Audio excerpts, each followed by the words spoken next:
You, yeah, come a little closer. I have the perfect product for you. It's gonna make your life easier. You're gonna be able to get done everything you need. You're gonna live this life which is basically all play and no work, because I am selling you the very concept of time. There is just one small catch. I am completely lying to you. Any time I give you, you will spend learning how to live in a completely new fashion. Or if you do have all the time in the world, it's because you won't have a job or any way to earn money. That's basically what they're doing right now with AI. Promising you all the time in the world and then breaking that promise day after day. Today, I'm gonna tell you what's really behind this promise that AI is gonna give you your time back, why that's a lie, and what else we could reach for instead. Welcome to Life with Machines. I'm Baratunde Thurston, and it's my mission to help us live well with tech and not just endure it. Stick around.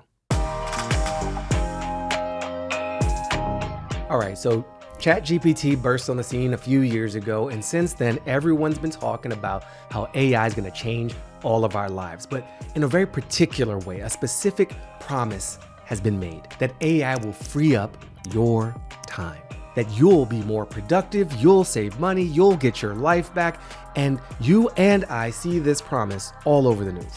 What's the biggest upside of artificial intelligence? It can do away with a lot of the really annoying, sort of tedious tasks that take place in work.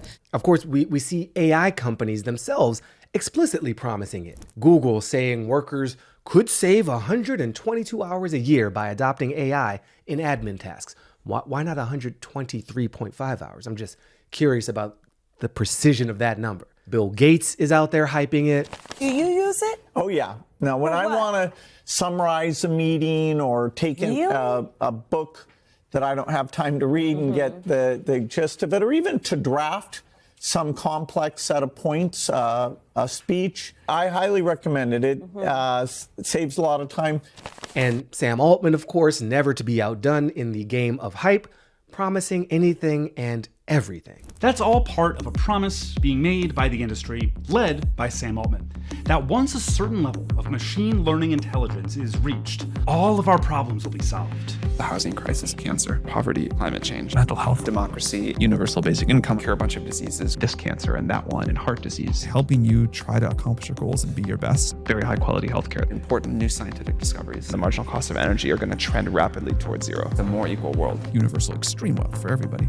It's really remarkable to me that he wasn't satisfied with promising enough for all, which is like a biblical level promise. No, he's going bigger than that. He's promising universal extreme wealth for all. We're talking a super yacht in every pot, yo.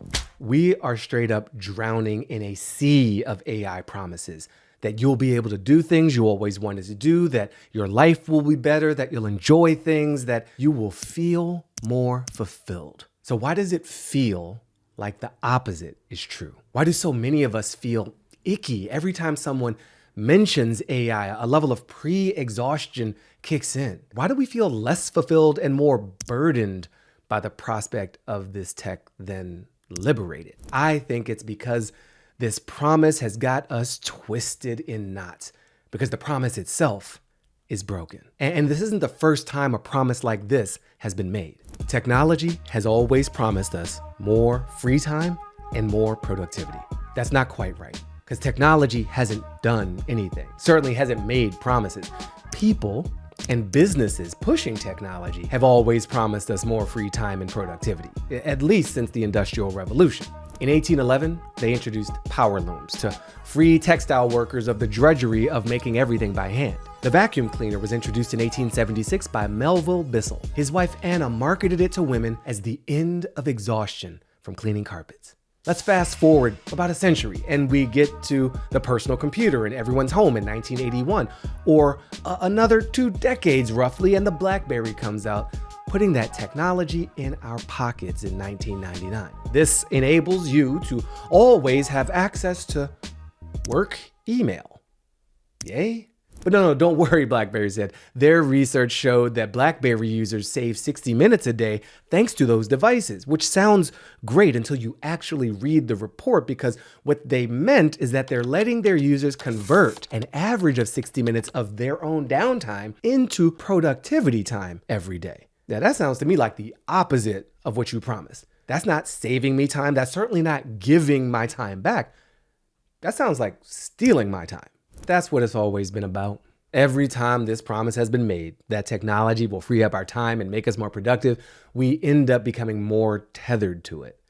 The vacuum cleaner did not free up time. It just made it so that women were expected to work even more at home. It freed up your time for more work. It shifted norms and raised expectations. The loom, did that lead to textile workers getting more coffee breaks or shorter work weeks or massages in the mills? No.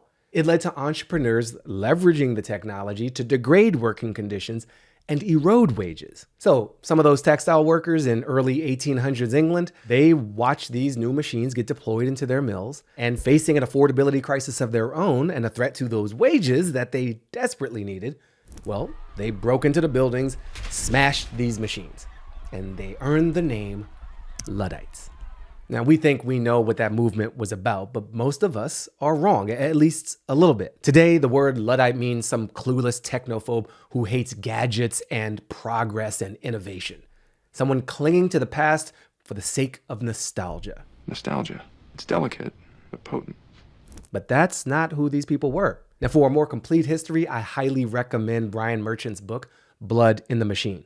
The TLDR is that Luddites weren't anti-tech. They were anti-bosses using tech to slash wages, de-skill their craft, and wreck their communities. Their real question wasn't, should we have machines?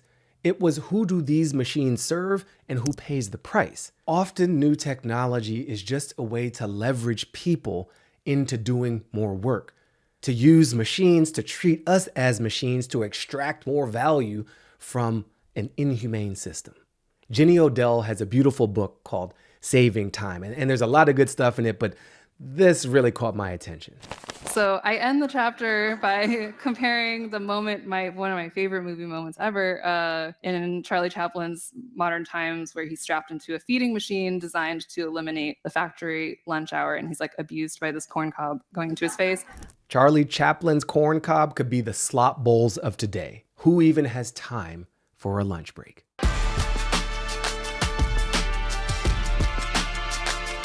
And while this promise of more time has been broken repeatedly, those businesses selling utopian dreams and entrepreneurs marketing your time back, they have a partner in breaking the promise.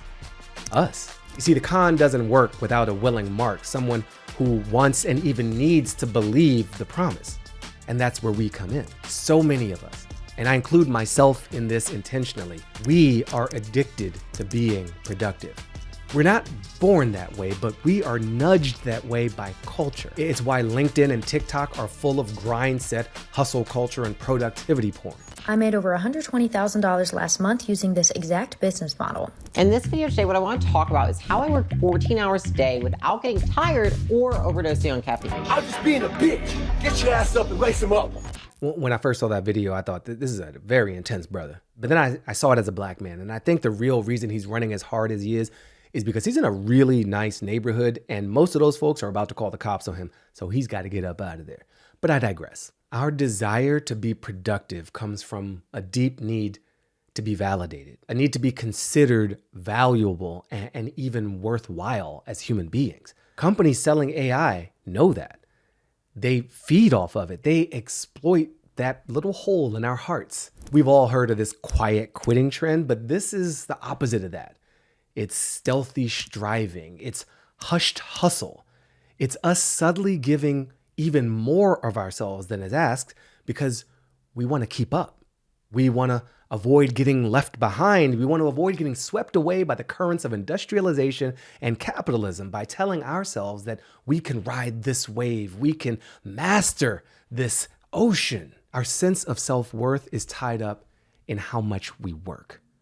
Otherwise, we feel useless. We have internalized some deep messaging that is not really good for our lives, our bodies, our souls, or our connection to other people. Now, I'm not saying this just as some distant observer or preacher. I'm saying this as a human who's experienced this himself. When I was in middle school, I had a Franklin day planner. Like, I marked my priorities and I highlighted my achievements for the day and what my goals for the week were as like a 13-year-old. My YouTube page today reveals the truth of who I am. That algorithm serving me up productivity bro content after content with promises of some new system that will help me master my time and my output. I've been treating myself as a machine to be optimized. So we have got to rethink and reframe this. We've got to reclaim the language and reconsider the promise, because the cat is out of the bag and we are collectively too old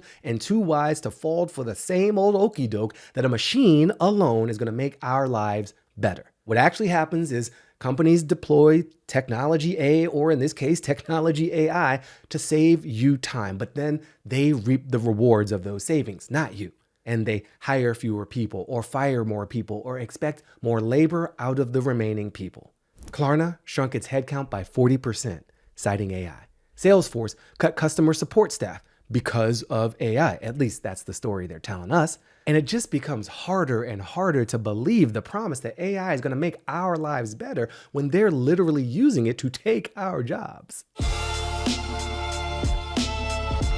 Here's something I want you to think about. If AI is so great, if it is so good at delivering on these promises, why does it feel mandatory? Why do I feel like I'm being dragged into this beautiful future? I think that's part of this icky reaction we often have, even those of us who are very enthusiastic and optimistic about the technology and the future. It's because we feel like we're being pushed. Like, we all have to deal with this thing that we didn't choose to. And the pace is beyond. I mean, we're assaulted by something new every month, every week, at this point, every day. It feels like a full-time job just to understand 10% of the announcements of products that is happening. Products that are going to affect the way we know how to work and live and thrive. It's as if you're doing your job and your boss gives you a monkey to help you with your job. But you also have to take care of the monkey, so now that's part of your job too. Now, babysitting this monkey is interfering with your job because it wasn't a part of the original job description, and you don't know how to take care of a monkey.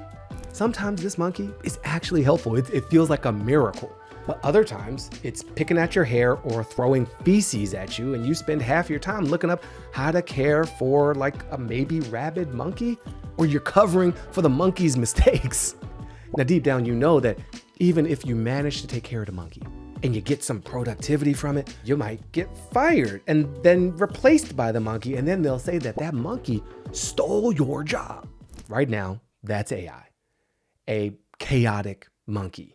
A statistically based, token predicting, super good at language, bullshit artist monkey that appears to be smarter than it actually is.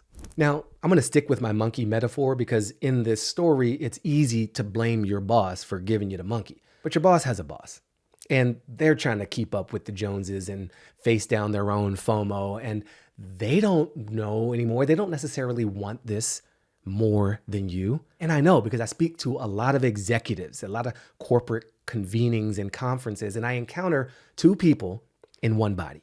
One person is like the desk jockey. They are there for the internal rate of return and the return on investment and the KPIs and everything up and to the right, because it's the job.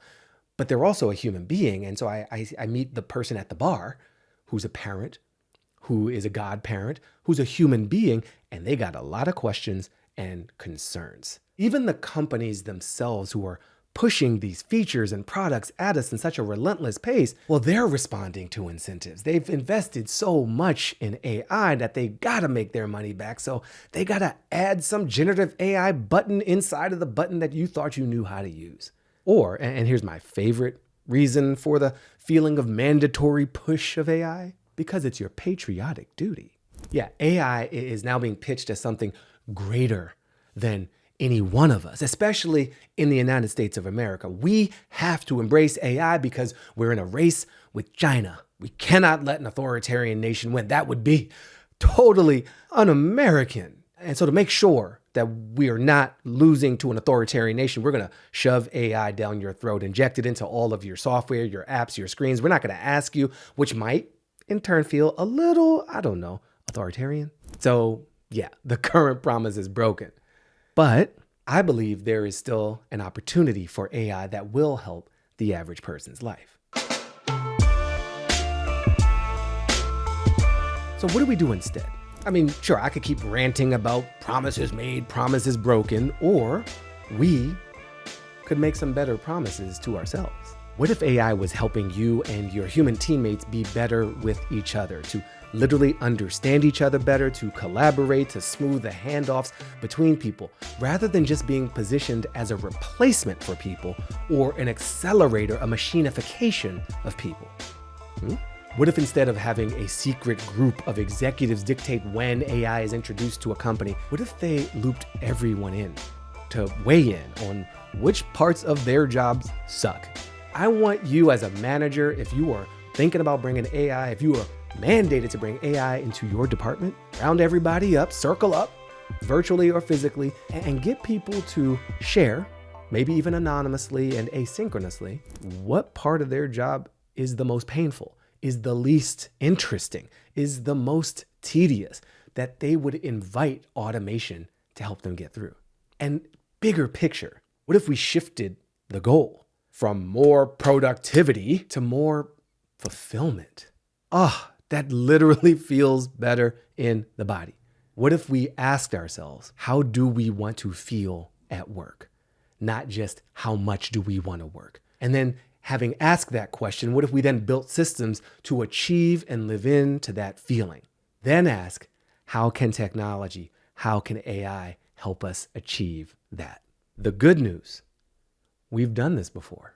Any relief we've experienced in our work lives, any sense of reclaiming time or balance, it has not come from a technology. It's come from people. People coming together, people demanding better, people organizing to achieve their goals, like weekends, like a 40-hour work week, like the end of child labor. Without that, the machine of capitalism will grind us into dirt, extracting every ounce of life from us if we don't push back and fight to reclaim that time for ourselves. So let's at least partially embrace AI, but not just to be more productive, not just to work harder, but to create the lives we actually want. Where's that labor organizing AI? Sign me up for that right now. Thank you for watching. If you learned something from this video, you have your own story to share, drop it in the comments. I'm really curious to know if you have found that AI is actually saving you time, and then what have you done with what you've accrued? Have you spent it learning more about how AI could save you time? Have you put it into more work projects? Have you taken more naps? If you have figured out how to take more naps, I want to know. I want to know your secret. And if you want more from us, from me and from Life with Machines, we are building a community of people who want the AI revolution to work for us, so we can live well with tech and not just endure it. We're not asking what's next for AI. We're asking what's next for us. And if you're about that life, well, find Life with Machines on YouTube and subscribe, on Instagram and press that follow button, on Substack and type in your email at lifewithmachines.media. Peace.